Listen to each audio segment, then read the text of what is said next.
Hello friends, आपका बहुत बहुत स्वागत है हमारे इस यूट्यूब चैनल में। हमारे इस यूट्यूब चैनल का नाम है टीच फ्रेंड्स विद मैथ।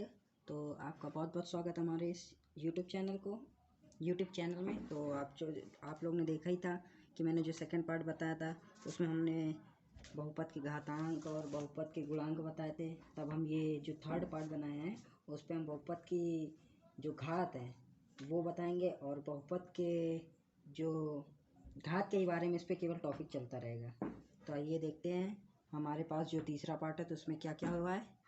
तो देखिए, हमारे पहले क्वेश्चन में लिखा हुआ है कि 35 घात के द्विपद का और 100 घात के एक पदी का उदाहरण दीजिए। तो आइए हम इधर रफली देख लेते हैं।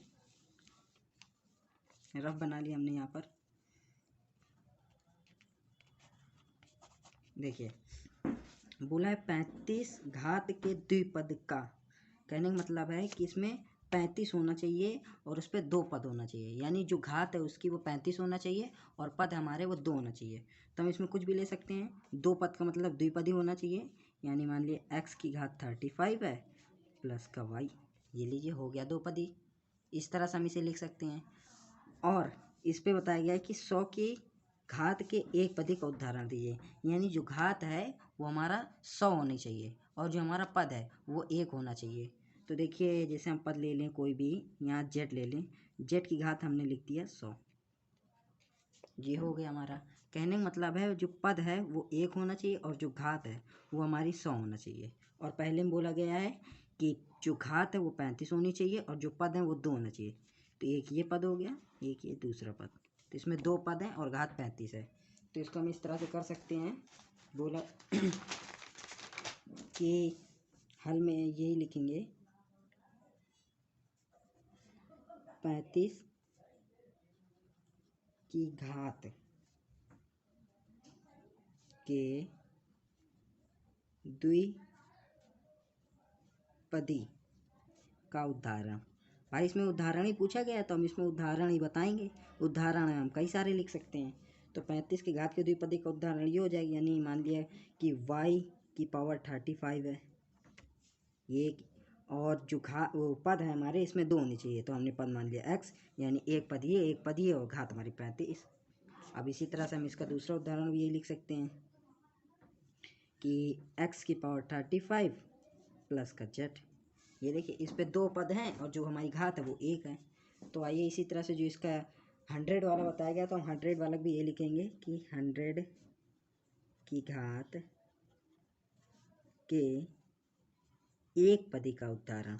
एक पदी का उदाहरण, क्योंकि इसमें एक पदी पूछा गया है, बस इसी में आप लोग को कन्फ्यूज़न किया गया है। इसीलिए कह रहा हूँ कि इस क्वेश्चन को ध्यान से पढ़िएगा, तभी आपको ये समझ में आएगा। इस पे 2 पद ही पूछा गया और इस पे 1 पद ही पूछा गया। तो हम इस पे एक पद कोई भी ले सकते हैं। मान लिया कि n की पावर ले लिया 100,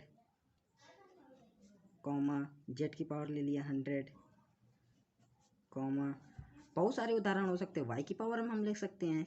और आप लोग हमें बता सकते हैं कि कमेंट में कि ये भी ले सकते हैं और अपना भी कुछ बता सकते हैं कि हमने क्या किया है। और आप लोग जब कमेंट करते हैं तो उस पर अपनी प्रॉब्लम्स ज़रूर बताइए, ऐसे मुझे पता नहीं चलता कि किसकी क्या प्रॉब्लम है। तो इसी तरह देखिए, अब हमारे जो दूसरा क्वेश्चन है, हम दूसरे क्वेश्चन की ओर बढ़ते हैं। तो देखिए, जो हमारा दूसरा क्वेश्चन है, इस चौथे क्वेश्चन में बोला गया है, वो हमारा मतलब इस पार्ट का दूसरा क्वेश्चन है और क्वेश्चन नंबर ये 4 है। तो इसमें बताया गया है कि निम्नलिखित बहुपद में प्रत्येक बहुपद की घात लिखिए।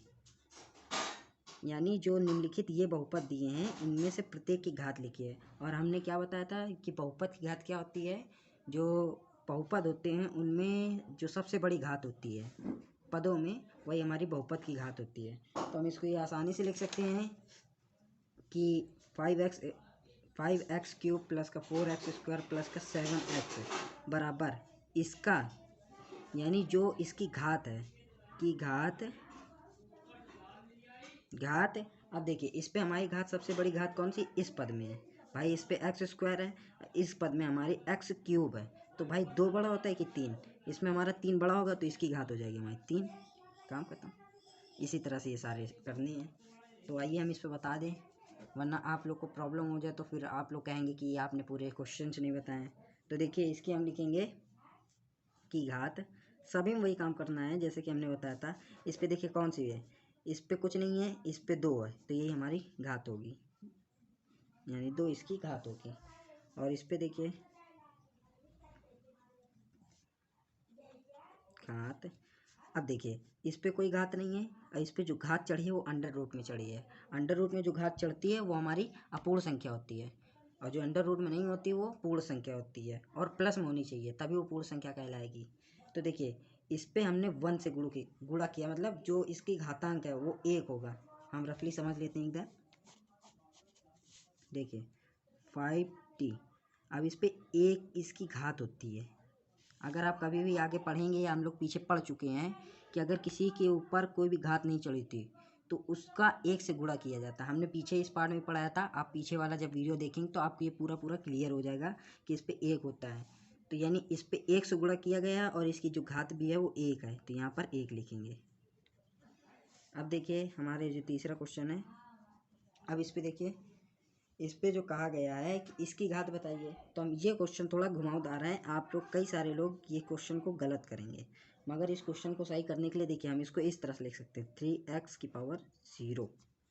अब हमने ये क्यों लिखा तो इधर रफली समझ लेते हैं। ये देखिए 3x⁻0 हमने क्या बताया था, जब ऊपर पावर 0 चढ़ी होती है तो उसका जो मान होता है वो 1 होता है, यानी 3 गुणे, अब इस पे पावर 0 चढ़ी है तो इसका मान 1 हो गया, ये 1 लिख दिया। अब 3 गुणे 1 करेंगे तो 3 आएगा, देखिए हमारे ये वही आ गया, जो 3 यहाँ है वही 3 हमारा यहाँ है, तो इसको हम इसके फॉर्म में लिख सकते हैं। तो जो इसकी घात होगी वो हमारी 0 होगी, घात 0 है। तो आप लोग को समझ में आ गया होगा और आप लोग मुझे कमेंट ज़रूर करें कि इसलिए इससे मेरा हौसला भी बढ़ता है, और सब्सक्राइब भी कर लें क्योंकि मैं अब वीडियो इसकी आगे लाता ही रहूँगा। एक दिन में 2 वीडियो डालूँगा, एक पहली वीडियो सुबह और एक दूसरी वीडियो शाम को। अगर आप लोग कहेंगे तो एक तीसरी वीडियो भी डालूँगा जो दोपहर को होगी, जिससे आप लोग को स्टडी करने में प्रॉब्लम भी ना हो और आप लोग स्टडी करते रहें। तो आई होप जैसा कि मैंने समझाया तो आप लोग को सब कुछ सही समझ में आया होगा। तो प्लीज़ मेरे इस चैनल को सब्सक्राइब ज़रूर करें ताकि मैं जो वीडियो लाऊं सबसे पहले आपके पास नोटिफिकेशन पहुंच जाए, और मेरे चैनल को लाइक और कमेंट ज़रूर कीजिएगा। Thank you.